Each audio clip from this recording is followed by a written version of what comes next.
அம்மா சாப்பிட்டீங்களா? நீங்கள் எந்த ஊர்? ஆ, இங்கே எப்போ வந்தீங்க? ஆ, எல்லோரும் விட்டு போயிட்டாங்க. நானாக தான் வந்து அவங்க விட்டுட்டு போகிறேன். நாளே கீழே உங்களுக்கு கால் இதாகி போச்சு. அவங்களுக்கு ஏன் கஷ்டம் கொடுக்கணும்? பிள்ளைங்க கஷ்டம் கொடுக்கூடாது சொல்லிட்டு நீங்கள் வந்துட்டீங்க. எத்தனை பசங்க உங்களுக்கு? ஒரு பையன் ஒரு உங்கள் வேறு பசங்களாம் இருக்காங்க. 2 பேரும் ஒரு பேச்சு.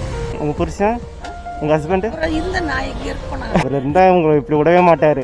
மாட்டார் அவர் கையில் தாங்குவார். அவர் இறந்து 24 வருஷம் ஆகிடுச்சு. ஆ, கண்டிப்பாக கண்டிப்பாக வந்து டீ சாலைக்கு வச்சுக்கோங்க, சரிங்களா? நான் இந்த பக்கம் வரும்போதெல்லாம் நான் உங்களை வந்து பார்க்குறேன். கண்டிப்பாக புரியல சாரா?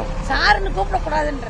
நான் பையன் மாதிரி உங்களுக்கு பையன் இல்லை, என் பேரன். பேராண்டி பேராண்டின்னு கூப்பிடுங்க என்ன. ம்.